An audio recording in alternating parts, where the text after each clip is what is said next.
Everyone.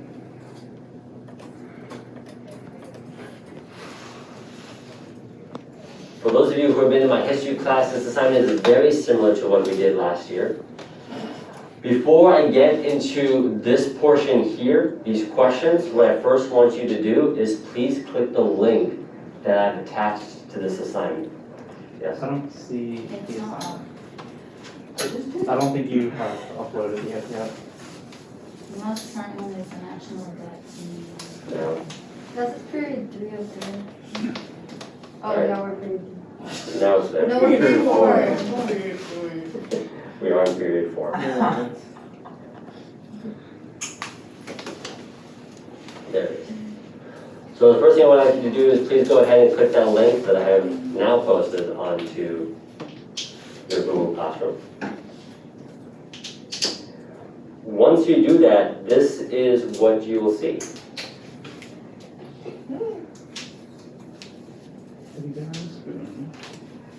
Alright, everyone with me so far? Once you're at this screen, please go ahead and click Continue to Spend.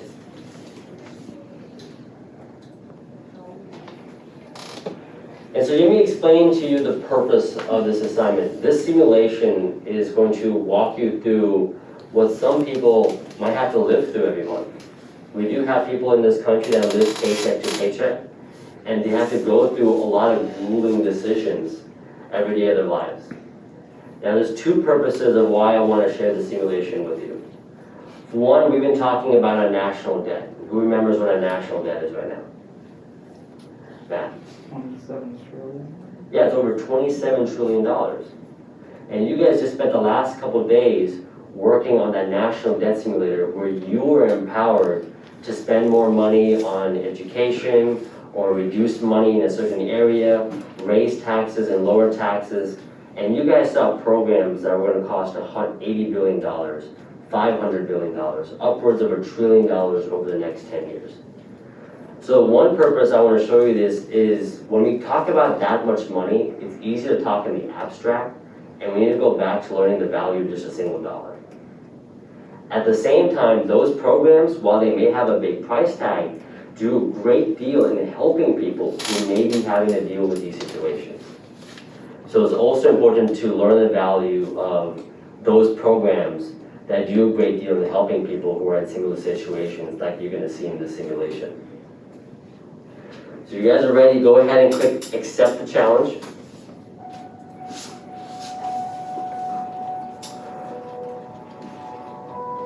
I'm going to explain to you guys the background of the simulation. We're going to do the first few together. So here is the background. You have lost your home. You've lost your job. You only have $1,000 in your account. And on top of that, you do have a child to take care of. Very tough situation. It is not something, a situation that is exclusive to just a handful of individuals. So go ahead, the first thing that obviously everyone will have to do is find a job. So go ahead and click find a job. Now before we make any decisions, let me show you guys how to navigate through this screen. All the way on the right, that's your calendar. And we're starting off on day 1. The objective of the simulation is to make it through the month. Sometimes that is the objective of some of these people. You have to make it through day number 30. The days that have a dollar sign, those are going to be your paycheck days.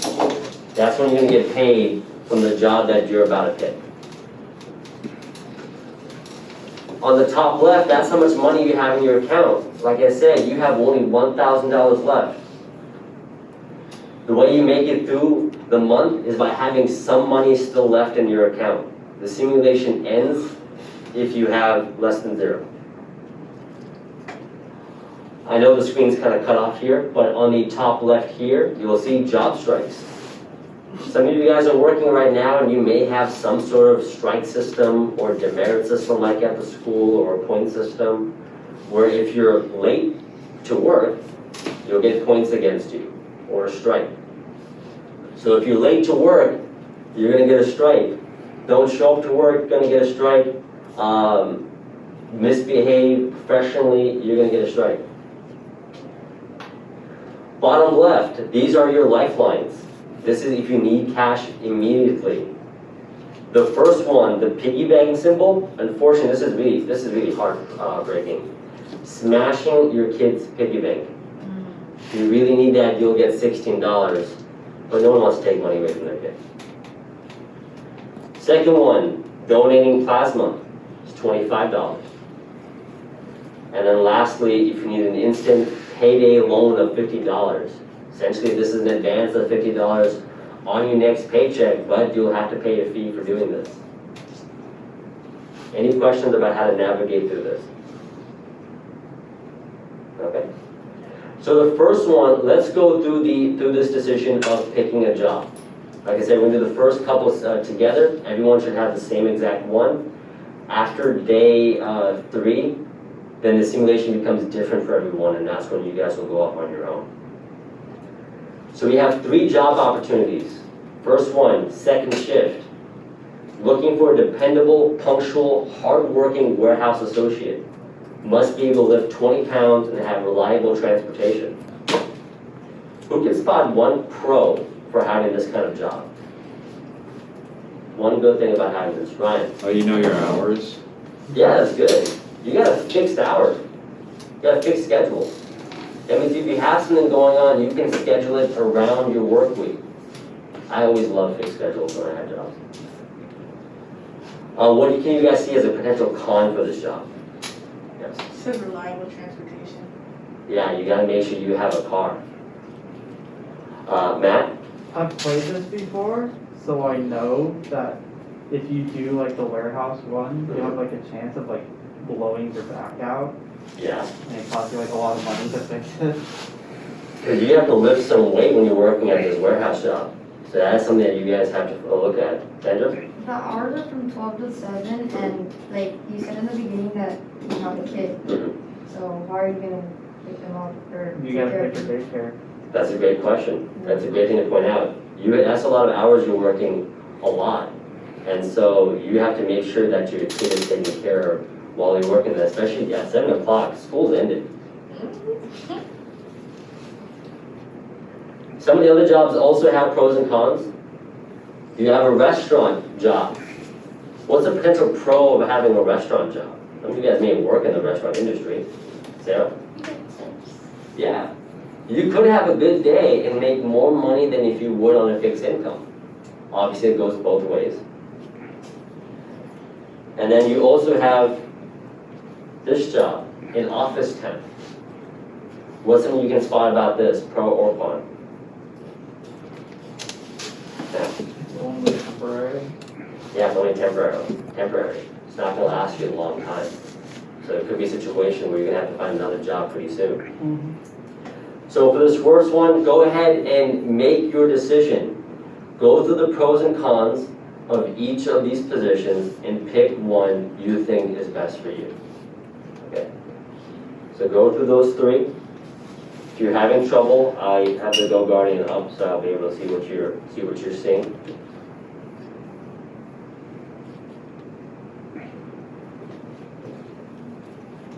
I'm gonna go ahead and pick a random one. For those, once you pick one, it's gonna give you a breakdown of how much you're gonna earn. That's your monthly pay before taxes. Anyone who's working is gonna pay some form of taxes, and so that is your monthly take-home pay, $1,224. On those, on the days that have a dollar symbol, this is how much you're gonna get paid. That is your weekly paycheck, $306. Go ahead and hit continue. This is your second decision. You need health insurance. Let me explain to you how this is going to work. You have 4 different options to choose from. You can choose between 3 healthcare plans, bronze, silver, and gold. The first number here, that's how much you have to pay per month. The incentive to pay more per month, like the gold plan, is that each time you have to see the doctor, you're paying less. So gold plan is $329 a month. But if you want to see a doctor, it's only $15. For the bronze plan, you have to spend $232, a lot less, but each time you see a doctor, it's going to be $45. So you got to think to yourself, how often do you think you're going to be seeing the doctor? If it's not a lot, then the lower level plans may work for you. You could take the risk and not have any health insurance whatsoever. And if you do that, you're going to be saving a significant amount of money.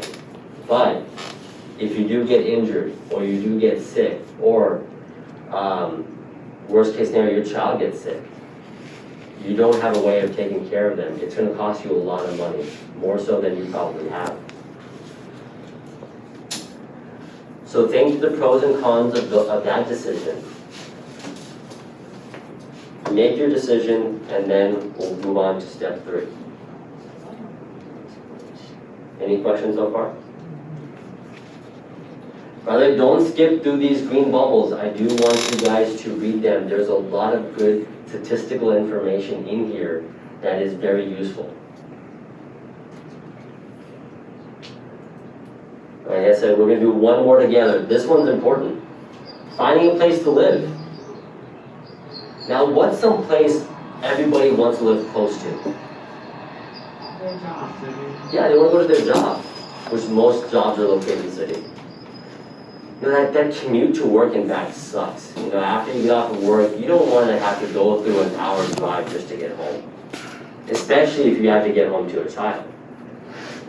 The problem is, since most jobs are located in the city, and rent's more expensive in the city, if you want to live closer to your work, what's going to be higher? What's higher when you get closer to your work? Rent. Yeah, your rent. Your rent's a lot more. Now you can choose to move further away. Your rent is cheaper, but what are you spending more on? Yes. Yeah, you're spending more on transportation costs like gas. That's really important. Oh my god. So you gotta find the balance here. So use this slider, look to see how much your rent and travel costs are, and you gotta strike the balance.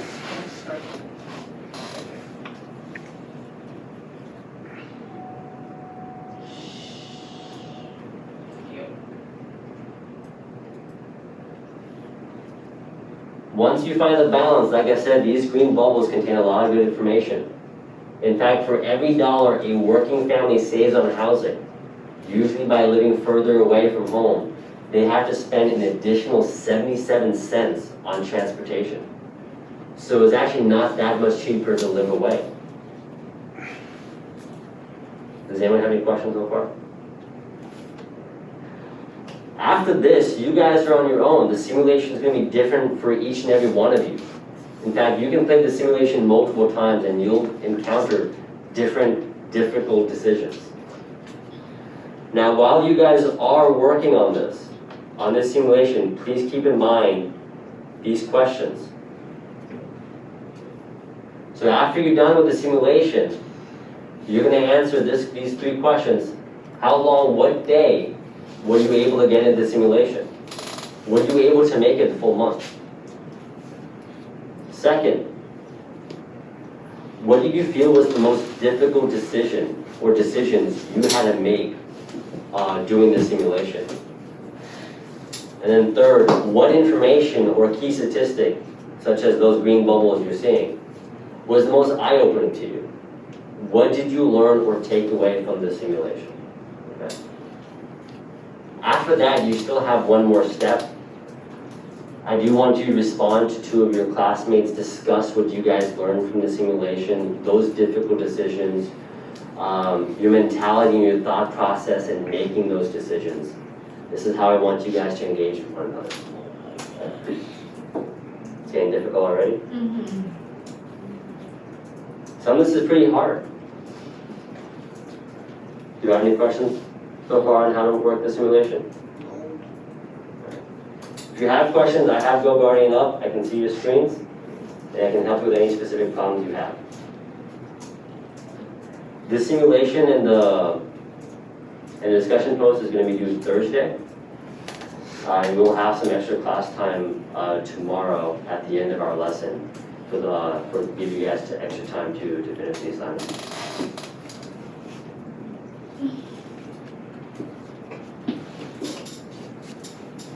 I'm done with the thing, yeah.